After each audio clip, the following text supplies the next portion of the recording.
ചെങ്ങന്മാരെ നമസ്കാരമുണ്ട്.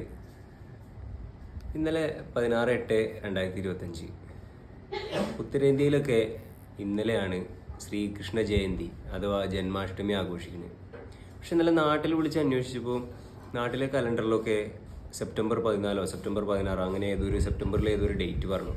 പെങ്ങന്മാരെയൊക്കെ വിളിച്ച് അന്വേഷിച്ചപ്പോഴും ഒക്കെ പറഞ്ഞു. പക്ഷെ ആന്ധ്രയിലാണെന്നുണ്ടെങ്കിലും തമിഴ്നാട്ടിലാണെന്നുണ്ടെങ്കിലും അവിടെ നിന്നൊക്കെ സുഹൃത്തുക്കൾ പറയുന്നത് ഇന്ന് തന്നെയാണല്ലോ ജന്മാഷ്ടമി. പക്ഷെ സാധാരണഗതിയിൽ നമ്മുടെയൊക്കെ നാട്ടിലെ ജന്മാഷ്ടമിക്ക് കുട്ടികളെയൊക്കെ അണിയിച്ചൊരുക്കി കൊണ്ടുവരലും അവലും പൊതിയും ഇതൊക്കെ ഉണ്ടാവണതാണ്. പക്ഷേ ഇപ്രാവശ്യം അങ്ങനത്തെ സ്റ്റാറ്റസുകളൊന്നും കാണാത്തതുകൊണ്ട് എനിക്കൊരു ഡൗട്ട് വന്നു. എന്ത് സംഭവം? ഇനിയിപ്പോൾ ശ്രീകൃഷ്ണൻ കേരളത്തിൽ മാത്രമായിട്ട് വേറെ ജനിച്ചോ, അല്ലെങ്കിൽ എന്താ എനിക്കറിയില്ല.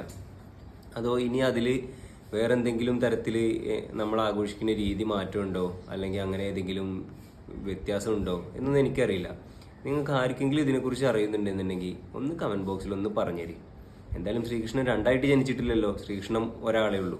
ശ്രീകൃഷ്ണൻ ഭാരതം മുഴുവൻ അല്ലെങ്കിൽ ലോകം മുഴുവൻ ഒരൊറ്റ ദിവസമേ ജനിച്ചിട്ടുള്ളൂ. പിന്നെ കേരളത്തിൽ മാത്രം ഈ ഒരു ദിവസം മാറിപ്പോണത് എങ്ങനെയാണെന്ന് എനിക്ക് മനസ്സിലാവണില്ല. നരേന്ദ്രമോദി വരെ അല്ലെങ്കിൽ പ്രധാനമന്ത്രിജി വരെ ഇന്നലെ എല്ലാവർക്കും എന്താ പറയുക ആശംസകൾ നേർന്നു ജന്മാഷ്ടമീൻ്റെ. പക്ഷെ കേരളത്തിൽ നിന്ന് മാത്രം ഒരാശംസയും കേരളത്തിൽ മാത്രം ആരുടെയും ശ്രീകൃഷ്ണ ജയന്തി ആശംസകളൊന്നും കണ്ടില്ല. അപ്പോൾ ആ ഡിഫറൻസ് ആർക്കെങ്കിലും ഒന്ന് അറിയുന്നുണ്ടെങ്കിൽ അത് ഒന്ന് കമൻറ്റ് ബോക്സിൽ ഒന്ന് പറഞ്ഞേരി. ഇല്ലാന്നുണ്ടെന്നുണ്ടെങ്കിൽ ഈ കലണ്ടർ ചൂടോടെ എടുത്ത് കത്തിച്ച് കളയും. ഹർ ഹർ മഹാദേവ്. ജയ് ശ്രീകൃഷ്ണ, ജയ് ശ്രീറാം.